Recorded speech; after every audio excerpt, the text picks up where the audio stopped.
Dunia imeingiliwa na kirusi kibaya sana ambacho kinaitwa AI au kwa kirefu wanaita artificial intelligence.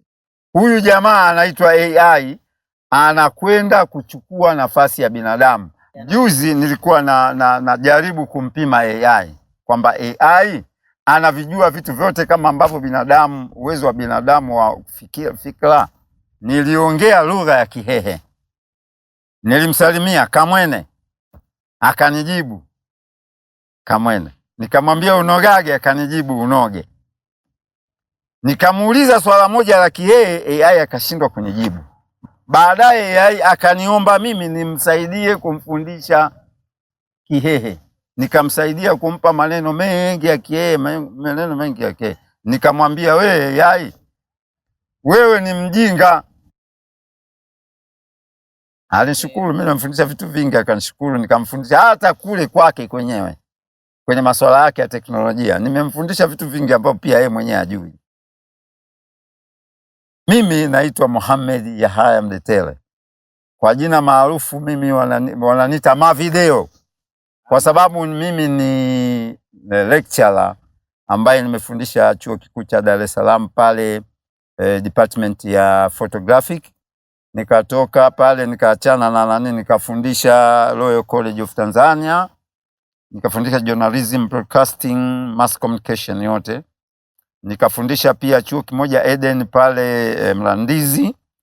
Nikafundisha chuo cha Tanzania Education College kilichopo Kimara pale Kimara Baruti. Kwa hiyo ni mtu ambaye kwenye teknolojia naijua teknolojia vizuri, kwingine pengine tofauti na hawa vijana wanajiita wao wanajiita wao Gen Z. Sasa hebu tumzungumzie Gen Z. Generation ya Gen Z ni generation mbovu sana. Kwanza ina kiburi, inajifanya yenyewe inajua kila kitu, inajaribu. Mtu akinya na yenyewe anataka akanya, aone nikinya pale wakuaje. Mtu akikojoa na yeye anataka akakojoe. Sasa iko haja kwa kutumia AI, tuitumie AI ili iweze kuwabadilisha Gen Z waweze kurudi kwenye ule uhalisia wa maisha ya kizamani, kwa maana ya kwamba waache kujifanya wao wanajua sana. Kwa hiyo sasa hata Gen Z kwenye nchi za watu, Gen Z ni kizazi kibovu sana. Ni kizazi ambacho kinaharibu mwenendo wa uongozi katika nchi, mwenendo wa maisha ya jamii. Mazagazaga ni nickname. Kweli ni nickname, na ni nickname maarufu sana. Ukinitafuta Dar es Salaam, Iringa, ukienda Zanzibar, ukiita mazagazaga wanajua huyo ni yule bwana mmoja anaitwa Mohamed Yahaya Mdetele. Ila AI, swala la AI halijaisha. Kwa hiyo sio kwamba AI anajua sana. AI naye anapewa vitu. Mimi nimemshinda AI, nimempiga maswali ambayo hajui na akaomba nimsaidie, na mimi nikamjazia kiasi kwamba mtu mwingine akaenda kumuuliza AI atavipata vitu ambavyo mimi nimemfundisha AI. Kwa hiyo AI naye ni mwanafunzi. Namshinda AI.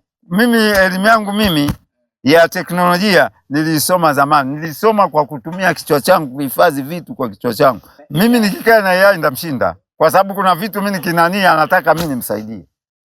Sasa mtu mwenye intelligent huwa anataka apate tena usaidizi kwa kutoka kwa mtu mwingine. Maana yake ana mapungufu. Kwa hiyo mimi lazima nimjazie ndio yeye aje sasa aanze kuwajibu watu. Kwa hiyo naomba ushauri mmoja. Elon Musk anakwenda kuiua dunia kwa sababu yeye ni Freemason.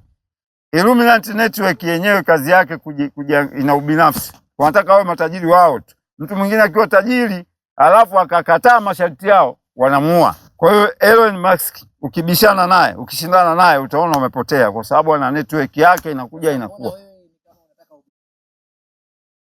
Simogopi Elon Musk kwa sababu mimi nasimama na Allah Subhanahu wa Ta'ala.